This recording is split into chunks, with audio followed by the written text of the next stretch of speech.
After 10 years of experience, I feel I have the right to say something about network marketing and direct sales and how you can really pick the right place to build and what you should do, the thought process you should follow. Because sometimes this industry has become an ego game and most people just stay in places because they have deals or they feel that the other company is bad or I don't like that leader, or instead of protecting their team. So the question we should ask ourselves as leaders is, are we really giving our people the best tool? Just think of this for your own team and think if your leaders think this way, because it's very important that we take care of our people and we don't just take care of our pockets. Most people get this business wrong. What do I mean is they have the wrong order of priorities when they pick a place to build a future for themselves and most importantly for their team, because leaders eat last and your team should eat first. Most people follow this kind of route of decision. The first one is their pockets, the comp plan, and the hype that there is in the marketplace about that specific company. Secondly, they pick the leadership. So again, it's people. Third, they pick the company, the infrastructure, which by the way, most people don't understand how should be a real infrastructure for a company. And lastly, they pick the product or service they should offer to the marketplace. Of course, you can already get my message, which is, how can this be working? How can this be the real order of priorities? If we go back to the roots of network marketing, at the end,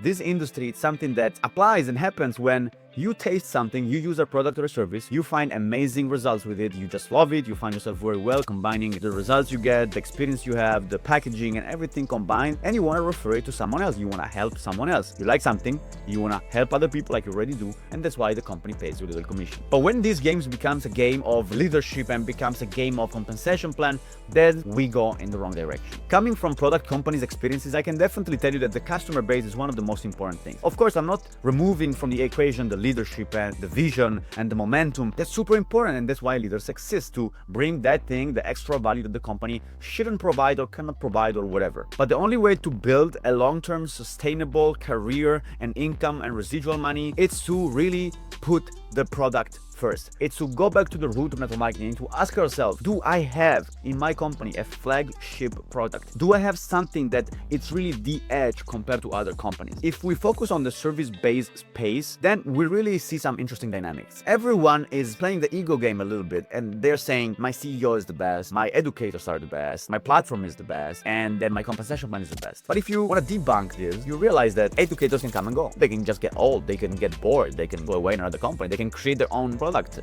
out of ego again, maybe, or out of desire and greed. Leaders can come and go. I heard some people saying it's the leadership who makes a company. I highly disagree. It shouldn't be like this, at least. I'm not saying it is not like this. In some companies, it definitely is like this, but it shouldn't be like this, because then all the leverage is in the power of the leaders. How can you really build a long-term successful company if the company doesn't have the leverage towards the leadership? And I'm saying this as a leader, but I'm a very mature leader. I don't just think for my pockets, and I don't act out of fear and this kind of behavior like tricky and shady one. I want the company to be the backbone in which I build my future and my future legacy. I want to give my account to my kids. I want to build something in the service-based industry that has never been seen before, because there is going to be a company who's going to take this place. In products companies, there are companies who grow at 7 billion a year. Why there is not yet is the word, in the service base? Because there was not a company till B came out that allowed something to be scalable, that created something that can be developed and innovative, that can be a flagship product that differentiates clearly from any other company, to the extent that the competition is not even network marketing companies, but it's actually financial technology platforms. That's the game, and that's how it gets rewarded. So let's go back to the main thing. What makes your company uncopyable? What is the moat of it, as in finance people tend to say? What is the differential factor, the big differential factor? Because if it's just a company, the company can be copied. If it's an educator, it can come, it can go, it can be both. You're trading whatever guy or gal that is trading and giving the ideas, then can come and then can go. What is the differential